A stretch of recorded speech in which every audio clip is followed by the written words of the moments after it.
صدقہ دے کے رب سے کاروبار کر لو، صدقے سے تمہارے رزق میں اضافہ ہوگا۔ یہ رب کا وعدہ ہے، اللہ کے وعدے جھوٹے نہیں ہو سکتے۔ رزق کی برکت کا ایک اور بہت بڑا ذریعہ النکاح ہے۔ فرمایا اگر تم نکاح کرو گے، تم فقیر ہو وہ تمہیں غنی کر دے گا۔ لوگ کہتے ہیں بچہ پیروں پہ کھڑا ہو لے تو پھر نکاح کریں گے، اللہ کہتا ہے تم نکاح کرو، ہم پیروں پہ کھڑا کر دیں گے۔ ہمارا فلسفہ اپنا ہے، اس کا حکم اپنا ہے۔ وہ کہتا ہے ابھی تو یہ اپنے لیے نہیں کماتا تو جو آئے گی اس کو کہاں سے کھلائے گا؟ میاں جس نے آنا ہے اس نے اپنا رزق لے کے آنا ہے۔ تو بچوں کی شادیاں کرو اگر وہ جوان ہو گئے، رزق نصیب۔ اپنے اہل خانہ کو نواز کے حکم دینے سے رزق بڑھتا ہے، کیونکہ جو صبح کا وقت ہوتا ہے یہ رزق کے بٹنے کا وقت ہوتا ہے، اور جس گھر میں صبح کے وقت لوگ سوئے ہوئے تک اپنی اولاد کو، بیوی کو، بچوں کو نہ سونے دیں، اس وقت رزق بٹنے کے لمحے ہوتے ہیں۔ کثیر دعائیں مانگیں، تلاوت کلام مجید پڑھیں، اور نماز فجر مرد حضرات مسجدوں میں جا کے باجماعت ادا کریں، اور گھروں میں جو ہے وہ بیٹیاں بہنیں مصلے بچھا لیں، تو اللہ کی رحمتوں کا نزول ہوگا۔ اب ایک حدیث میں رزق کے اضافے کا ایک اور نسخہ ارشاد کیا گیا۔ میرے حضور نے فرمایا جو شخص یہ چاہتا ہے کہ اس کے رزق میں برکتیں ہو اور اس کی عمر میں اضافہ ہو تو وہ اپنے رشتہ داروں کے ساتھ سلوک اچھا کرے۔ رشتہ داروں کے ساتھ اگر اچھا سلوک کرو گے تو پھر تمہارے رزق میں برکت ہو۔ غریب ہیں تو ان کی مدد کرو، ان کی بیٹیوں کی شادیاں اپنے ذمے لے لو اگر اللہ نے آپ کو وسعت دی ہے، ان کی پریشانیاں بانٹ لو، ان کا قرضہ ہے تو اتارنے کی کوشش کرو، ان کو مشکلات سے نکالنے کی کوشش کرو۔ تم ان کو مشکلات سے نکالو گے، اللہ تمہیں مشکلوں سے نکالے، تمہارے رزق میں بھی برکتیں ہوگی اور تمہارے مال میں بھی برکتیں۔ فرمایا بہتر صدقہ وہ ہے جو ناراض غریب رشتہ دار کو دیا جائے۔ اگر وہ پھنس گیا ہے، مجبور ہے، ناراض ہے، تو اس کو اگر دیں گے تمہارا نفس اس میں شامل نہیں ہوگا، تو یہ افضل صدقہ ہے جو ہر صورت میں قبول ہی قبول ہے۔ رزق کے اضافے کا ایک اور سبب الاحسان الی الضعفاء، جو کمزور لوگ ہیں ان کے ساتھ اس نے سلوک کرو۔ الانفاق علی طلبۃ العلم، طالب علموں پہ خرچ کرنا، یہ بھی رزق میں اضافے کا سبب اور ذریعہ۔ وہ حضرت بابا فرید نے کہا نا چھٹا رکن دین کا روٹی ہے۔ گھر میں کچھ نہ ہو تو پھر نہ نماز اور نہ ہی دیگر امور کی لذت آتی ہے، تو یہ رزق فراواں اور وسیع اور مبارک نصیب کرتے اللہ۔ تو اس کے لیے ایک اور وظیفہ میں دیتا ہوں، اور وہ یہ کہ مغرب کے بعد 21 مرتبہ سورۃ الکوثر پڑھ لیں، کثرت ہو جائے گی انشاءاللہ۔ اول خدوشی پڑھ لیں، 5-7 منٹ لگتے ہوں گے، تو سورہ کوثر 21 مرتبہ روزانہ مغرب کی نماز کے بعد پڑھیں، اور اگر بہت زیادہ مسائل ہیں تو ہر نماز کے بعد پڑھ لیں، تو انشاءاللہ آپ دیکھیں گے کہ گھر میں برکتیں اترتی محسوس ہوں گے، انوار کا نزول ہوتے محسوس کریں گے۔ تو یہ وہ رزق کے اسباب ہے، اگر ہم اختیار کر لیں تو ہم اللہ کی خاص رحمتوں کے حقدار ہوں گے۔ اگر فن سے، علم سے آتا ہو رزق، تو میاں صاحب فرماتے ہیں بے وقوفاں دے نوکر ویکھے دانش مند سے آنے۔ بے وقوفاں دے نوکر ویکھے دانش مند سیانے۔ انگوٹھا چھاپ شخص ہوتا ہے اور MBA جو ہے تعلیم کے حامل، اس کے منشی بیٹھے ہوئے ہوتے ہیں، تو پھر اگر علم سے کمال آتا ہوتا تو جو ہے وہ فن سے دولت ملتی ہوتی، تو پھر اس انگوٹھا چھاپ کو کیسے ملتی؟ اور یہ جو اتنا تعلیم یافتہ ہے، ماہر معاشیات ہے، یہ تو تنخواہ پہ کام کر رہا ہے، اور وہ جو ہے وہ دولت کا اسے حساب ہی نہیں ہے کہ کتنی ہے۔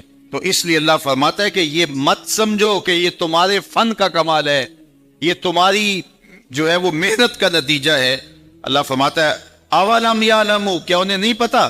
ان اللہ یبسط الرزق لمن یشاء، جس کو چاہتا ہے اس کے لیے رزق کے دروازے کھول دیتا ہے، وَيَقْدِرْ، اور جس کے لیے چاہتا ہے اس کے لیے رزق کو تنگ کر دیتا ہے۔ کئی لوگ کتنی محنت کرتے ہیں، نتیجہ زیرو، اور کچھ لوگ کچھ بھی نہیں کرتے، وہ مٹی کو ہاتھ لگائیں اور سونا ہو جائے، اور کئی سونے کو ہاتھ لگائیں تو مٹی ہو جائے۔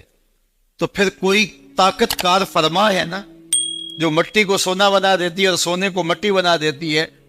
اللہ فرماتا ہے اس کو پہچانو، وہ کون ہے؟ وہ تمہارا رب ہے۔ مومن کا توکل اور مومن کا بھروسہ اللہ کی ذات پہ ہونا چاہیے.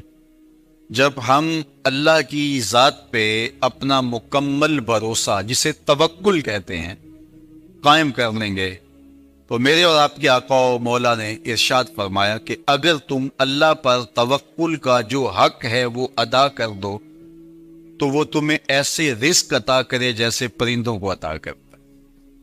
جب گھر سے نکلتے ہیں تو اس وقت وہ خالی پیٹ ہوتے ہیں، اور جب واپس آتے ہیں تو کبھی بھی کوئی جانور بھوکا واپس نہیں آیا، اور سب سے اچھا کھاتے بھی ہیں. ہمارے علاقے میں تو زیادہ باغات نہیں ہیں، امرود کے باغات ہمارے علاقے میں پائے جاتے ہیں.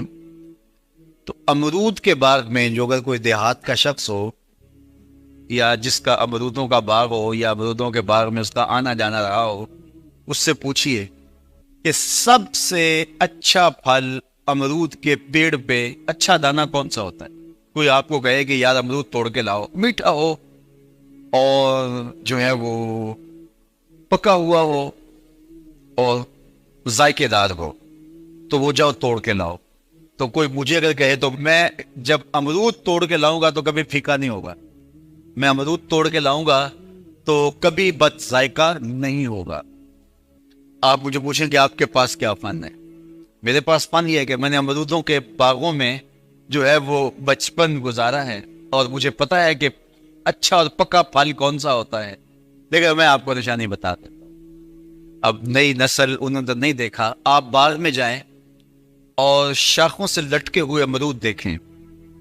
جس امرود کو طوطے نے کھا کے چھوڑا ہو اس کو آپ توڑ لیں، میٹھا بھی ہوگا، ذائقے دار بھی ہوگا، ایکسپورٹ کوالٹی سے بھی بہتر ہوگا.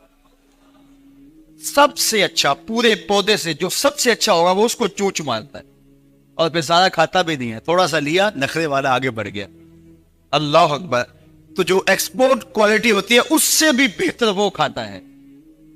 تو یہ اللہ پر توکل کرنے والے ہیں. ہمیں تو پتا ہوتا ہے نا ہم نے دکان پہ جانا ہے، ہمیں پتا ہوتا ہے ہم نے فیکٹری کام پہ جانا ہے، ہمیں پتا ہوتا ہے ہم وہ دہاڑی فلاں جگہ کرنے جانا ہے. انہوں نے کہیں ان کا کوئی ایسا ٹھیا نہیں ہوتا کہ وہاں جانا ہے. بن توکل پنچھی اڑ دے، بن توکل پنچھی اڑ دے، خرچ نہ پلے زیرا ہوں. خرچ نہ پلے، کوئی راس المال بھی نہیں ہوتا کہ یہ لگائیں گے پھر اس پہ اتنے پیسے آئیں گے، اصل ہمارے ہوں گے، اتنا نفع. ویسا نہیں ہے. گھر سے نکلتے ہیں تو خالی پیٹ ہوتے ہیں، اور جب واپس آتے ہیں تو پیٹ بھرے ہوئے ہوتے ہیں.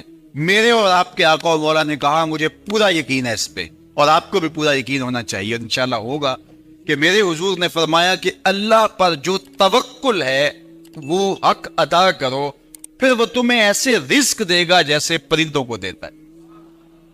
تمہیں پرندوں کو دیتا ہے ایکسپورٹ کوالٹی. من کان للہ کان اللہ لہ، فرمایا تم اس کے ہو جاؤ وہ تمہارا ہو جائے گا. اللہ نے تمہیں پیسے دیے ہیں، نئی گاڑی تم نے خریدی ہے، چھوٹے بچے کا جوتا کیوں باندھ دیا آگے؟ تم جوتا باندھنے سے اگر یہ ایکسیڈنٹ سے، حادثے سے گاڑی بچ سکتی ہوتی ہے تو پھر پاکستان کے جتنے پی آئی اے کے جہاز ہیں سب پر باندھ دینا چاہیے، سب پہ جوتے لٹکے ہوئے. عجیب تم نے فلسفہ تراشا. کسی نے جو ہے وہ کالی رنگ کی پٹی باندھ دی نیچے، اس سے اس کو نظر نہیں لگے گی. گھوڑے کے پاؤں کے نیچے جو کھری لگی ہوئی ہوتی ہے، کچھ لوگوں نے اپنے گھروں میں وہ باندھی ہوئی ہوتی ہے کہ اس سے ہمارے گھر کے اندر کوئی مصیبت نہیں آئے گی، کوئی تکلیف نہیں آئے گی. کسی نے ہنڈیا اپنے گھر کے اوپر الٹی رکھی ہوئی ہوتی ہے، یہ ہنڈیا بچا لے گی. اور یہ ہنڈیا کیا بچائے گی؟ اللہ کے قہر سے کچھ نہیں بچا سکتا. جب تمہارے اوپر کوئی مصیبت نازل ہونی ہے تو کچھ نہیں بچا سکتا. اگر بچنا چاہتے ہو تو پھر اللہ سے استغفار کرو، اللہ تعالیٰ کی تسبیح کہنا کہ مصیبتیں ٹلتی ہیں یا نہیں ٹلتی. تو یہ خام خواہ کے رکیے. اور یہ عامل لوگ جو ہیں ان کا تو کام ہی یہی ہے، ان کا کام چلتا ہے لوگ ضعف الاعتقادی میں مبتلا رہے، اور یہ کہہ دیتے ہیں کہ آپ کے خاندان میں ایک منحوس عورت ہے، یہ اس کا کیا ہوا ہے، تو کوئی نہ کوئی منحوس تو پہلے ہی انہوں نے طے کر رکھی ہوتی ہے، فوراً ذہن وہاں جا کلک ہو جاتا ہے. اس کا نون سے نام شروع ہوتا ہے، اس کا کاف سے نام شروع ہوتا ہے، اس کا جیم سے نام شروع ہوتا ہے.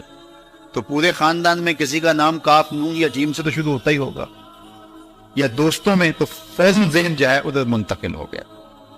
اب یہ بابا جی نے بتا دیا ہے، ہاں اس نے یہ بات کی تھی، کچھ باتیں یاد آنے لگی، اس کاف سے شروع ہونے والے نام کے ساتھ نفرت پیدا ہو گئی۔ اس بابے نے نفرت کا کاروبار کیا ہے۔ اس نے تو 100 روپے 200 روپے لے لیے، لیکن دو انسانوں کے اندر نفرت ڈال دی۔ اس کا گریبان کل قیامت کے دن پکڑا جائے گا۔ ان ملنگوں کے پاس، ان ضعف الاعتقادی کو پھیلانے والوں کے پاس کبھی نہ جاؤ۔ تمہیں مصیبت پڑی ہے، تمہیں لگ رہا ہے کہ شاید میرے اوپر جادو ہے، تو پڑھو نا سورہ بقرہ۔ جادو جڑ سے اوپر جائے گا۔ 40 دن اپنے گھر میں سورہ بقرہ پڑھو، برکت ہوگی۔ کہتے ہیں مولوی صاحب 40 دن تو نہیں پڑھی جا سکتی، 2.5 پارے، ہمیں کوئی تعویذ ہی کرتے ہیں۔ ہم شارٹ کٹ چاہتے ہیں نا، روزانہ صبح 2.5 پارے سورہ بقرہ پڑھے، یہ تو ہم سے نہیں پڑھی جائے گی، تو آپ کوئی تعویذ ہی لکھ۔ کاروبار میں برکت نہیں، میں کہتا ہوں پڑھو نا سورہ واقعہ، 3 رکوع ہیں، برکت ہو گیا۔ ہم کہتے ہیں ہمیں تعویذ ملنا چاہیے، بس وہ ہم گلے میں رکھ دیں، بٹوے میں رکھ لیں، پرس میں رکھ لیں، اور ہمارا کام ہو جائے، ہمیں کچھ بھی نہ پڑھنا پڑے، ہمیں وضو تک نہ کرنا پڑے، نماز نہ پڑھنی پڑے، اور برکت ہو جائے۔ ایسے برکت تو نہیں آتی۔ اس لیے چھوڑو ان کی جان، آؤ قرآن مجید پہ آؤ، آؤ سجدوں پہ آؤ، آؤ دعاؤں پہ آؤ۔ سحری کے وقت اس کی رحمتیں آواز دے رہی ہوتی ہیں، حل من مسترزقن، ہے کوئی رزق مانگنے والا؟ اور تم اس وقت سوئے ہوئے سارے دن ٹھوکریں کھاتے ہو۔ آؤ نا اس وقت جھولی پھیلا کے، ہاتھ پھیلا کے کہو مالک تو جھولیاں بھر دے۔ تو پھر دیکھنا، میرا بیٹا سالم مشرکین کی قید میں ہے اور میں فقر کی حالت میں ہوں، تو فرمایا آل محمد کے پاس ایک سیر جو ہیں، بس اس کے علاوہ ہمارے پاس بھی کھانے کے لیے دنیاوی اسباب نہیں ہیں۔ کہا صبر کرو اور اللہ سے ڈرو، اور لا حول ولا قوت الا باللہ کثرت کے ساتھ پڑھو۔ یہ ایسا وظیفہ ہے، ایک حدیث پاک میں آتا ہے کہ یہ 99 بیماریوں کا علاج ہے، اس میں سب سے کم درجے کی بیماری ہم اور غم ہے۔ یہ دکھ کا مداوع ہے، مشکلات کا علاج ہے، اور یہ وظیفہ میرے حضور نے بتایا۔ حضرت ابو ذر غفاری رضی اللہ تعالیٰ عنہ کو حضور نے 5 چیزیں بتائی تھی، ان میں سے 5ویں چیز یہ تھی کہ ابو ذر کثرت کے ساتھ لا حول ولا قوت الا باللہ پڑھا کرو۔ فرمایا عرش الہی کے نیچے ایک خاص خزانہ ہے، یہ وظیفہ وہاں سے آیا ہے۔ یہ زندگی میں معمول بنا لو، جب پھنس جاؤ، مشکلات میں آ جاؤ تو لا حول ولا قوت الا باللہ پڑھو، اللہ راستے کھولے گا۔ تو حضور نے 3 چیزیں فرمائی، اللہ سے ڈرو، صبر کرو، اور کثرت کے ساتھ لا حول ولا قوت الا باللہ پڑھو۔ وہ فرماتے ہیں کہ میں یہ عمل شروع کیا، ابھی گھر میں بیٹھا ہی تھا کہ دروازے پہ دستک ہوئی، تو میں اٹھا کہ دروازہ کھولوں دیکھوں کہ کون ہے۔ تو دروازہ کھولا، دیکھا میرا بیٹا کھڑا ہے اور اس کے پیچھے 100 اونٹ کھڑے ہیں۔ تو میں نے کہا کہ تم اور یہ اونٹ؟ کہا مجھے موقع لگ گیا، میں ان کی قید سے بھاگ آیا۔ وَيَرْزُقْهُ مِنْ حَيْثُ لَا يَحْتَسِبُ، وہ تمہیں وہاں سے رزق دے گا جہاں سے تمہیں گمان بھی نہیں۔ اس کے ہو کے تو دیکھو، اللہ اکبر، اللہ کے ہو جاؤ تو پھر وہ تمہاری ضرورتوں کا کفیل ہو جائے۔ فرمایا حضرت عبداللہ ابن مسعود رضی اللہ تعالیٰ عنہ نے کہ کسی شخص کو فقر و فاقہ آ جائے تو وہ لوگوں کو بتائے کہ میں آج کل بڑے مشکل حالات میں ہوں، ہر وقت لوگوں کو بتاتا رہے، تو اس کی مشکل بڑھے گی، اس کی مشکلیں آسان نہیں ہوں گی اس طرح۔ اور اگر وہ اپنی اس مشکل کو کسی سے شیئر نہ کرے بلکہ مصلی بچھا کے اپنے رب سے کہے کہ مالک فقر و فاقہ آ گیا ہے اور اس کا علاج تیرے پاس ہے، اس مرض کا مداوع تیرے پاس ہے۔ حضرت عبداللہ ابن مسعود فرماتے ہیں کہ رسول کریم نے فرمایا جلد یا بدیر اللہ اس کو مالا مان فرما دے۔ یہ بھی کبھی کر کے دیکھو، مشکل آ جائے، فاقہ آ جائے۔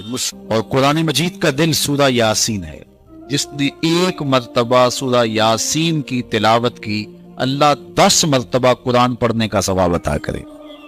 اور کتنا بڑا اجر ہے، آپ 1 سال میں بھی شاید 10 قرآن مجید نہ ختم کر سکے، اور سورہ یاسین پڑھیں تو 10 مرتبہ قرآن مجید پڑھنے کا ثواب نصیب ہوگا۔ تو اپنی صبح کا آغاز سورہ یاسین سے کیا کریں، نماز فجر کے بعد اشراق تک سورہ یاسین پڑھ لیا کریں، سورہ یاسین اگر آپ پڑھ کے اپنے دن کا آغاز کرتے ہیں آپ کا سارا دن خیر سے گزرے گا. اس دن اگر کاروبار کریں گے تو برکت ہوگی. اس دن بہت ساری بیماریوں سے، آفات و بلیات ارضیہ اور سماویہ سے بچے رہیں گے، لوگوں کے شر سے، حادثات سے محفوظ رہیں گے. میرے حضور نے ارشاد فرمایا قرآن مجید میں ایک سورت ہے جس کی 30 آیات، اگر کوئی شخص اس کی تلاوت کرتا ہے تو وہ سورت پڑھنے والے کی شفاعت کرتی ہے، اور اتنی بار شفاعت کرتی ہے کہ اس کو بخشوا کے چھوڑتی ہے. وہ سورت کون سی ہے؟ وَهِيَ تَبَارَكَ الَّذِي بِيَدِهِ الْمُلْكُ. یہ سورت الملک ہے، 30 آیتیں ہیں. جو شخص اس کی تلاوت کریں یہ اتنی بار سفارش اللہ کی بارگاہ میں کرتی ہے کہ اپنے پڑھنے والے کو بخشوا کے چھوڑتی. اپنے دن کا آغاز سورہ یاسین سے کریں اور اپنی شب کا آغاز سورہ ملک سے کریں. سونے سے پہلے سورہ ملک کی تلاوت ضرور کر لیں، انشاءاللہ اس سے رات برکت سے گزرے گی. جس نے ایک دن میں 100 مرتبہ سبحان اللہ و بحمدہ پڑھا، کتنی مرتبہ؟ 100 مرتبہ. کیا پڑھا؟ سبحان اللہ و بحمدہ. فرمایا کہ اس کے گناہ سمندر کی جھاگ کے برابر بھی ہوں تو اللہ معاف فرما دے گا. تو یہ اپنے وظائف میں شامل کر لیجئے، سبحان اللہ و بحمدہ. اور حدیث بخاری ہے کہ 2 کلمے ایسے ہیں جو اللہ کو محبوب ہیں اور زبان پر مشکل نہیں، زبان پر بڑے آسان ہیں، اور جب میزان پہ رکھے جائیں گے تو پلڑے کو جھکا دیں گے، بڑے بھاری ہیں میزان پہ. وہ 2 کلمے یہی ہیں، سبحان اللہ و بحمدہ، سبحان اللہ العظیم. تو اگر اس کو 100 مرتبہ روزانہ پڑھے تو سمندر کی جھاگ کے برابر بھی گناہ ہو تو اللہ معاف فرما دیتا ہے. اللہ فرماتا ہے ما یفعل اللہ بعذابکم، وہ تمہیں عذاب دے کے کیا کرے گا؟ ذرا لہجہ دیکھیے، ذرا انداز. ما یفعل اللہ بعذابکم، وہ تمہیں عذاب دے کے کیا کرے گا؟ تم اس کی مخلوق ہو، اپنے دستے قدرت سے اس نے تمہیں بنایا ہے، تو وہ تمہیں عذاب دے کے کیا کرے گا؟ اس کی ضرورت نہیں ہے کہ تمہیں عذاب دے، نہ اس کی چاہت ہے کہ تمہیں عذاب دے. کوئی خود چھلانگے لگائے تو اس کی مرضی. فرمایا کہ ما یفعل اللہ بعذابکم، وہ تمہیں عذاب دے کے کیا کرے گا؟ ان شکرتم و آمنتم، اگر تم شکر ہے تو اللہ اس کے لیے عذاب نہیں رکھا، اس کے لیے رحمتیں رکھی ہوئی. تمہیں دستے قدرت سے بنایا ہے اور وہ تمہیں خوش دیکھنا چاہتا ہے، تمہیں خوشحال دیکھنا چاہتا ہے، تمہیں سرشار دیکھنا چاہتا ہے، تمہیں نہال دیکھنا چاہتا ہے، تمہاری زندگی کو خوشگوار دیکھنا چاہتا ہے. تم نے اپنے آپ کو خود اپنے اعمال کی وجہ سے مصیبتوں میں ڈالا ہے، تو کہا شکر کرنے کی عادت ڈال لو. دیکھنا پھر اللہ تعالیٰ جل شانہ کی رحمتیں تمہارے اوپر کس طرح اترتی ہے، اس کی نوازشیں تمہارے اوپر کیسے برستی ہیں. توکل اگر ہم سیکھ جائیں تو توکل ایک ایسی دولت ہے کہ جو خوشحال زندگی کی ضمانت بنتی. جب ہم اللہ پر توکل نہیں کرتے اور ہم سمجھتے ہیں یہ سب کچھ ہماری محنت کا نتیجہ ہی ہوگا، اور نتیجہ جب نہیں آتا تو پھر ہم بے چین مضطرب ہو جاتے.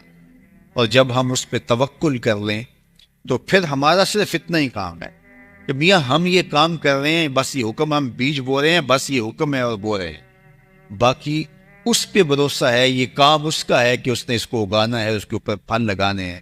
تو جب اس پہ توکل ہو جائے تو بندہ سوکھا رہتا ہے، ورنہ بندہ مشکل میں مبتلا ہو جاتا ہے. بسا اوقات ایسا ہوتا ہے کہ بندہ ایک منصوبہ تیار کرتا ہے، اس کا عملی نتیجہ اس کو سامنے نظر آ رہا ہوتا ہے، لیکن نتیجہ بالکل الٹ جاتا ہے. سید علی المرتضیٰ فرماتے ہیں میں نے اپنے ارادوں کی شکست سے ہی اپنے رب کو پہچانا ہے، کہ میں ایک منصوبہ تراشتا ہوں کہ یہ اور یوں ہوگا اور وہ ہونا چاہیے، لیکن نتیجہ وہ نہیں آتا، تو کوئی طاقت ہے اس کا جو نتیجہ بدل دیتی ہے. تو بندہ اس طاقت پہ یقین کرتے، اس پہ توکل کر کے جو ہے وہ اس پہ بھروسہ کر لے تو زندگی سوکھی ہو جاتی. مغرب میں جو اللہ پر یقین نہیں رکھتے وہ خودکشی کر لیتے ہیں کہ یہ کیوں ہو گیا، ایسا نہیں ہونا چاہیے تھا. لیکن ہم خودکشی اس لیے نہیں کرتے، ہم کہتے ہیں میرا رب جس طرح چاہے اس طرح ہی ہوتا ہے، جو اس نے طے کیا ہوا ہے وہ کر کے رہتا ہے. اس لیے تم اس پہ توکل کر لو اور اس پہ بھروسہ کرو. حضور علیہ الصلوۃ والسلام نے فرمایا لو انکم توکلون علی اللہ حق توکلہ، اللہ پر توکل کرنے کا جو حق ہے اگر تم وہ ادا کرتے تو فرمایا اللہ تمہیں ایسے رزق عطا کرے جیسے پرندوں کو عطا کرے. ہمارا تو کاروبار ہے، یہ فیکٹری ہے، یہ دکان ہے، یہ ہماری نوکری ہے، ہم نے یہاں سے کمائی کرنی ہے. پرندوں کا کوئی کاروبار نہیں ہوتا، کوئی نوکری نہیں ہوتی، کوئی ٹھیا، کوئی اڈا نہیں ہوتا جہاں جا کے انہوں نے رزق کے لیے کوئی آغاز کرنا ہوتا ہے. بلکہ حضور نے فرمایا تغدو خماسا و تروح بطانا، جب وہ صبح گھر سے نکلتے ہیں تو خالی پیٹ نکلتے ہیں اور انہیں کوئی اپنی منزل کا تعین نہیں ہوتا، جدھر خیال آیا اڑ گئے ادھر. لیکن کبھی ایسا نہیں ہوا کہ شام کو خالی پیٹ واپس آئے. کہا وہ پیٹ بھر کے آتے ہیں. باہو بولے بند توکل پنچھی اڑ دے، خرچ نہ پلے زیرا ہو. جب گھر سے اڑتے ہیں تو ان کے پلے نہ کوئی خرچ ہوتا ہے، نہ راس المال ہوتا ہے، نہ کوئی اوزار ہوتے ہیں، نہ کوئی ہتھیار ہوتے ہیں، کچھ بھی نہیں ہوتا. یوں ہی گھر سے نکلتے ہیں، کبھی بھی خالی پیٹ نہیں آئے. فرمایا اگر اللہ پہ پرندے توکل کر لیں تو اللہ اسے بھی عطا کرتا ہے، تم توکل کرو گے تو تمہیں عطا نہیں کرے گا. اور یہ بات پکی ہے کہ آپ جب راہ خدا میں دیتے ہیں تو آپ کے رزق میں مال میں کبھی کمی نہیں آتی. اللہ کے محبوب نے 3 چیزیں قسم کر کے کہی. حضور نے کچھ چیزیں ارشاد فرمائی تو ان میں سے 3 چیزوں کے بارے میں فرمایا کہ یہ تو میں اللہ کی قسم کر کے تمہیں کہتا ہوں. اور ان میں سے ایک شے یہ کہ ما نقص مال عبد من صدقہ. فرمایا میں اللہ کی قسم اٹھا کے کہتا ہوں کہ صدقے سے مال کم نہیں ہوتا. تمہارا کیلکولیٹر حساب یہی بتاتا ہے کہ جو ہے وہ کم ہو گئے. 100 میں سے 10 دے دیے تو باقی 90 رہ گئے. آپ کا اکاؤنٹنٹ بھی آپ کو یہ بتاتا ہے کہ اتنے لاکھ میں سے اتنے ہزار دے دی، باقی اتنے رہ گئے. لیکن میرے حضور نے کہا میں اللہ کی قسم اٹھاتا ہوں کہ صدقے سے مال کم نہیں ہوتا. دوسری بات فرمائی کہ جو شخص مانگنا شروع کر دیتا ہے، سوال کا دروازہ کھول دیتا ہے، اس کی کمی پوری نہیں ہوتی. یہ بھی میں اللہ کی قسم اٹھاتا. اور تیسری بات میرے حضور نے قسم فرما کے یہ کہی کہ جو شخص کسی کو معاف کر دیتا ہے، کسی نے کوئی زیادتی کی وہ معاف کر دیتا ہے، تو حضور فرماتے ہیں میں اللہ کی قسم اٹھا کے کہتا ہوں اس کی عزت میں فرق نہیں آئے. تو یہ 3 چیزیں حضور نے قسم کر کے فرمائی. تو اس لیے ہم اپنے ہمسایوں کو دیکھیں، ان کی ضروریات کا خیال رکھیں. تو حضور کی سیرت کا یہ عنوان جو حضرت خدیجہ الکبریٰ سے بہتر کون جانتا تھا. اپنا سارا مال انہوں نے حضور کو پیش کر دیا جب نکاح ہوا حضور سے کہ حضور آپ یہ میرا نہیں یہ آپ کا ہے. اور وہ سارا مال حضور نے لوگوں میں بانٹ دیا، ضرورت مندوں کی کفالت کرتے رہے. تو کہا وَتَحْمِلُ الْكَلَّةَ، آپ لاچاروں کا بوجھ اٹھاتے ہیں. وَتَكْسِبُ الْمَعْدُومَ، اور جن کا کوئی نہیں ہے آپ ان کے کفیل بن جاتے ہیں اور آپ کمائی کر کے ان کے گھر کی ضروریات کو پورا کرتے ہیں. وَتَقْرِي الضَّيْفَ، اور آپ کی یہ خوبی ہے کہ آپ مہمان نواز ہیں. مہمان نوازی آپ کا شعار ہے، آپ کا طرز زندگی ہے. اور مہمان کو جو کھلایا جاتا ہے اس کا حساب بھی نہیں ہوتا، اور مہمان کے ساتھ جو بیٹھ کے کھایا جاتا ہے اس کا بھی حساب نہیں ہوتا. اور مہمان اپنا رزق خود لے کے آتا ہے اور برکت چھوڑ کے جاتا ہے. تو مہمان کو کبھی بھی بوجھ نہیں سمجھنا چاہیے. تو کہا کہ اور تیسری اور آخری بات وَتَعِينُ عَلَى نَوَائِبِ الْحَقِّ، جو لوگ مشکلات میں پھنسے ہوتے ہیں، مصیبت میں پھنس جاتے ہیں، مسائل میں گر جاتے ہیں، آپ ان کی مدد کرتے ہیں. ابھی حضور اعلان نبوت نہیں کیا، ابھی پہلی وحی نازل ہوئی ہے. تو حضور کی ماضی کی سیرت کو حضرت خدیجہ الکبریٰ لوگوں کے سامنے رکھیں. آپ اس سے بھی پیچھے چلے جائیے. جب شب ابی طالب میں حضور کو حضور کے خاندان سمیت محصور کر دیا گیا، قریش مکہ نے حضور کو روکنے کے لیے بڑی کوششیں کی، لیکن حق کا یہ مسافر کبھی بھی رکنے والا نہیں تھا. بلکہ حضور کے چچا کو بلا کے کہا کہ اپنے بھتیجے سے پوچھو کہ تمہارا مسئلہ کیا ہے. دولت مال چاہیے تو ہم سارے لوگ مل کے اتنی دولت ان کو دے دیتے ہیں کہ کوئی کمی نہیں رہے گی. اور اگر کسی خاتون سے نکاح کرنے کی آرزو دل کے کسی گوشے میں ہو تو وہ بھی بتائیے. کسی سردار کی بیٹی سے نکاح کرنا چاہیں تو ہم اس کے لیے بھی حاضر ہیں، لیکن یہ بتوں کی مخالفت چھوڑ دی جائے. تو جب بہت ساری باتیں کی سب نے مل کے کی اور جو ہے وہ دباؤ بھی ڈالا کہ اگر نہیں یہ کرتے تو پھر حالات کی تلخیاں اور جو کچھ ہے وہ آپ کے سر پہ ہوں گے. تو حضور کے چچا جناب ابو طالب حضور کے پاس آئے تو ان کی طبیعت پر کچھ بوجھ تھا. تو انہوں نے کہا کہ بھتیجے میں اکیلا اتنے قبائل کے ساتھ لڑائی کا بوجھ نہیں اٹھا سکا، میری کمر کمزور ہے. تو حضور علیہ الصلوۃ والسلام کی خدمت میں انہوں نے کہا کہ وہ تو اس طرح کی باتیں کر رہے ہیں. تو آقا کریم نے جو جواب دیا وہ سنیے. آپ نے فرمایا یا امی لو وضع الشمس فی یمینی والقمر علی یساری، اگر وہ سورج میرے دائیں ہاتھ میں رکھ دے اور چاند کو لا کے میرے بائیں ہاتھ میں رکھ دے اور دنیا بھر کے خزانے میرے قدموں میں ڈھیر کر دے، میں کبھی بھی حق کو باطل اور باطل کو حق نہیں کہہ سکتا۔ یہ وہ چیز ہے جہاں پر ہمیں کھڑا ہونا چاہیے۔ یہ رشوت کیا ہوتی ہے؟ ہم اداروں میں افسر بن کے بیٹھتے ہیں اور ہم کسی ذمہ دار منصب پہ بیٹھتے ہیں، تو ہمیں چند ٹگوں سے کوئی خرید لیتا ہے، ہمارا ضمیر پھر کہاں ہوتا ہے؟ پہ نہیں۔ 6 سال کی عمر ہے تو ماں انتقال کر گئی، یہ حالت ہے۔ لیکن کہا جا رہا ہے کہ جناب آپ کو جو چاہیے ہم فراہم کرتے ہیں، لیکن کہا لو وضع الشمس فی یمینی، اگر وہ سورج کو میرے دائیں ہاتھ میں رکھتے اور چاند کو میرے بائیں ہاتھ میں رکھتے اور میرے پاؤں میں کائنات کے خزانے لا کے دولت قارون بھی رکھ دیں، لیکن میں پھر بھی حق کو حق کہوں گا، باطل کو باطل کو، تو میں چند ٹبوں پہ اپنی ضمیر کا سودا کیسے کر سکتا ہوں اگر میں رسول اللہ کو مانتا ہوں، اگر میں حضور علیہ الصلوۃ والسلام کا فالوور ہوں، اگر میں ان کا امتی ہوں، ان کا غلام ہوں، ان کا عاشق ہوں، تو پھر میں کیوں اپنے ملک کو بیچوں، میں کیوں عدل کو بیچوں، میں کیوں انصاف کو بیچوں، میں کیوں اپنے منصب کو بیچوں، میں کیوں لوگوں کے حق رسب کروں، لوگوں پر زیادتیاں کروں، میں دیوار رکھتے ہوئے ہمسائے کے 2 انچ دبانے کے لیے اپنی ضمیر کا سودا کر لوں،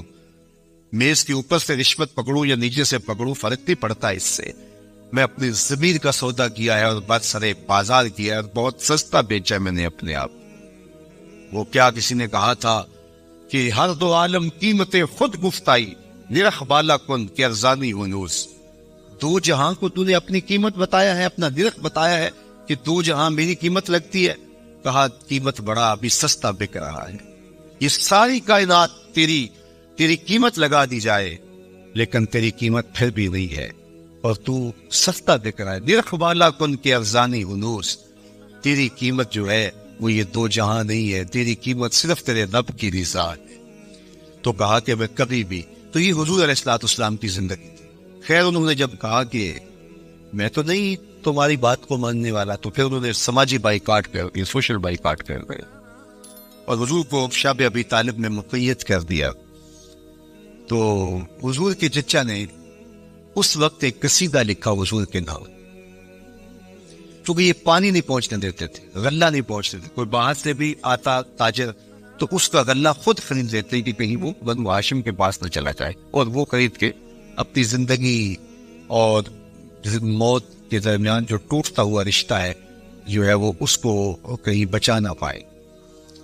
تو حضور کے چچا نے ایک ماضی کا واقعہ قریش کو یاد دلایا اس قصیدے میں۔ ہوا اس طرح کہ حضور کی عمر تھی کوئی 9 سال یا 8 سال کہ مکے میں قحط پڑ گیا، تو حضور کے چچا کے پاس لوگ آئے کہ قحط پڑ گیا ہے اور آپ اولاد اسماعیل سے ہیں، تو اللہ کی بارگاہ میں دعا کیجیے کوئی بارش کے آثار پیدا ہو اور کوئی سبزہ پیدا ہو۔ آپ نے فرمایا تم بھی سین حرم میں پہنچ جاؤ، میں بھی پہنچ جاتا ہوں، وہاں اللہ کی بارگاہ میں دعا کرتے ہیں۔ خیر لوگ جمع ہو گئے تو حضور کو ساتھ لیا حضور کے چچا نے اور سین حرم میں پہنچے اور کعبۃ اللہ کی دیوار کے ساتھ حضور کو یوں کھڑا کیا کہ حضور کی پشت کعبہ کی دیوار کے ساتھ لگ رہی تھی اور رخ لوگوں کی طرف تھا۔ تو جب یوں حضور کھڑے ہو گئے تو حضور کے چچا نے ایسے ہاتھ پھیلا کے کہا اے اللہ اس گوری رنگت والے کے صدقے بارش نازل کر۔ راوی کہتا ہے ابن اسحاق نے لکھا ہے، باقی لوگوں نے بھی لکھا ہے کہ ابھی جو ہے وہ لوگ گھروں کو نہیں پہنچے تھے کہ چھم چھم می برسنے لگا اور لوگ بھیگ کے گھروں کو گئے اور اتنا سبزہ ہوا کہ لوگ خوشحال ہو گئے۔ تو آج جب حضور علیہ السلام اور حضور کے خاندان کو شاب ابی طالب میں مقید کر دیا گیا تو کچھ پہنچنے بھی نہ دیا جاتا، تو حضور کے چچا نے یہ پرانا واقعہ قریش کو یاد دلاتے ہوئے کہا وَأَبْيَضُ يُسْتَسْقَى الْغَمَامُ بِوَجْهِهِ سِمَالُ الْيَتَامَى عِصْمَةٌ لِلْأَرَامِلِ، آج تم پانی نہیں پہنچنے دیتے، غلہ نہیں آنے دیتے، وہ واقعہ بھول گئے ہو جب قحط پڑا تھا اور نہ بارش برستی تھی، نہ سبزہ اگ رہا تھا، جانوروں کی چھاتیاں بھی سوکھ گئی تھی، دودھ بھی نہیں مل رہا تھا۔ یہی میرا وہ گوری رنگت والا بھتیجا تھا جس کے چہرے کو دیکھ کے امٹ کے بادل آئے تھے۔